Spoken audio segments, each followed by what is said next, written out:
When did you know that Russia had invaded your country? Well, it was a deep night. I was sleeping because I had session in the morning, and my wife suddenly woke me up, and she said, "It started." I said, "What started?" She was crying, you know, like full in tears, and I, "What started? What's wrong?" And she just showed me the videos, the pictures of this invasion. So that's how it all started, and that's how I. Obviously, you know, if you look at a bit back, look. Let me be clear.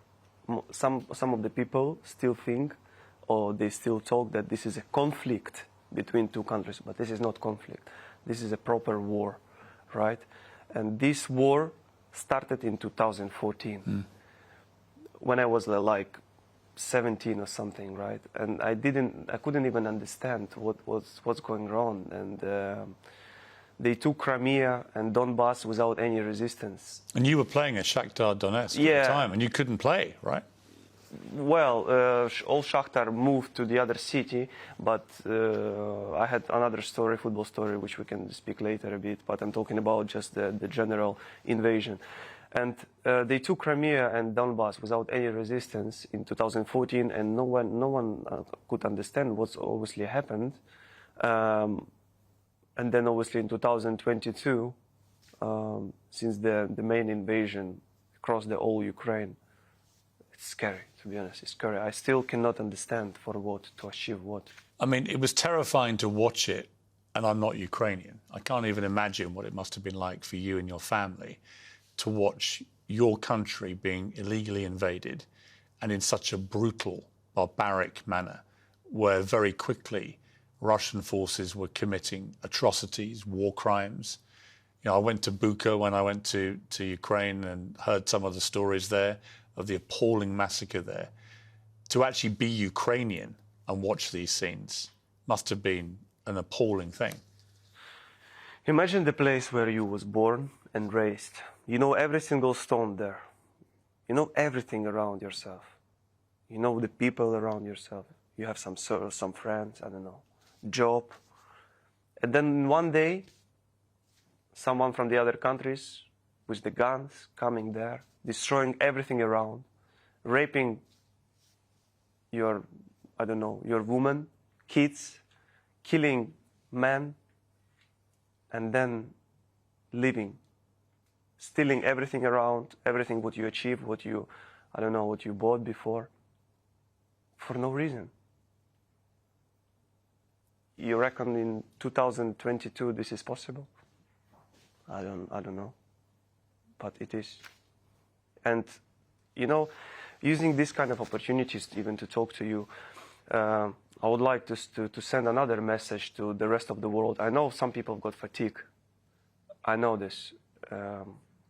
But why it's so important to keep going, to keep pushing, to stick to be together, to stick together, and to win this terrorist invasion. It's so important because today Ukraine is a shield for all the Europe. And you never know. Today is Ukraine, but tomorrow it could be your country. I completely agree. It could be your country. It could be any country. Exactly. What are your thoughts about Vladimir Putin? I don't want to even say his name. I don't want to even say his name or to talk about him. It's incredible, honestly. Just yesterday I watched, because I'm following all the news, and I watched a short clip of his video when he was talking to someone sitting on the table. I don't know even these people who was there around. It's like young men and girls. And he was talking about Kakhovka Dam, which they destroyed 1 week ago. And he was saying that obviously Ukraine did it. Well, 100,000 of people lost their houses. Some of them didn't survive. There was one zoo, 300 animals died. And everyone was talking about Ukrainian counterattack. I'm talking about army. And then he was saying, in the video, he was saying, Ukraine did it because they were planning to do counterattack, and then this dam makes them so slower. And like, you're just trying to put it in your head. Well, you are Ukrainian army. You want to do counterattack. And you destroying them to make your counterattack slower. Makes no sense. And he's just saying this. I was like watching, no, I need to watch it again. Maybe I didn't hear properly. So he's lying to himself. He did, I don't know. I know that there is a proper propaganda. I know because I had experience to playing there, but I never followed the news or whatever. But honestly, like if I had some circle when I was playing there, now this circle became to zero. Because I don't understand people. Well, I was going to ask you, you went and played in the Russian Premier League for 1.5 seasons. Yeah, and you did that because of what was happening in the Donbass, and your family moved to Russia. And you're Russian-speaking, of course. You must have made lots of friends in Russia. Are any of these people still friends of yours, or have you had to... Not a lot, to be honest, not a lot. Well, I know that I had this experience in my life, right?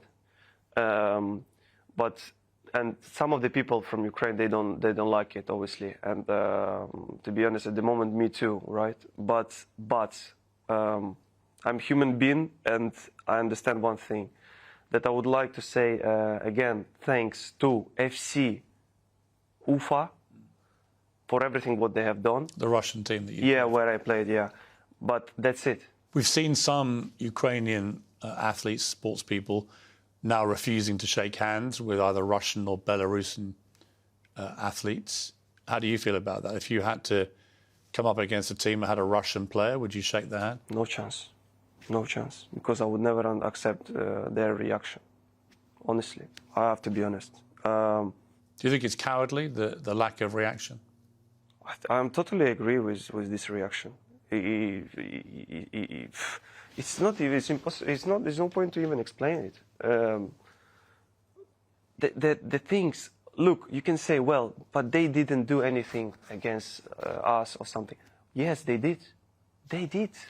How and what? They didn't react. Look, they have followers behind them. Millions of followers in social media or wherever. They have a lot of chances to speak out to the people which is following them. And if you have, let's say, 10 million followers in Instagram and you post some, I don't know, one picture like, stop it. Just, black phone, stop it. Some people from these 10 million is going to follow you. They're going to spray this as well to someone else. And it will work in the end. But if no one is going to speak out because they're scared, I'm so sorry. I'm so sorry. Don't ever call us brothers or whatever, like they did it in the past. Never again. That's my.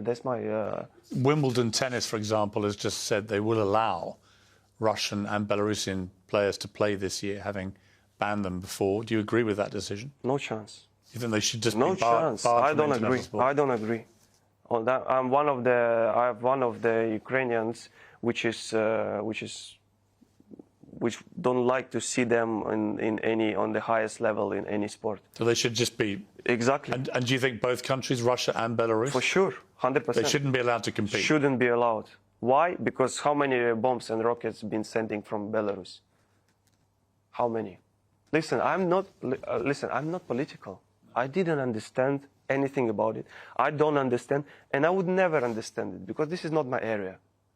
But this is not political. It's life and death. This is war. And they're talking about don't put politics in sport. This is not politics. This is war. Guys, you don't do anything to be, I'm not saying on our side, on the justice side.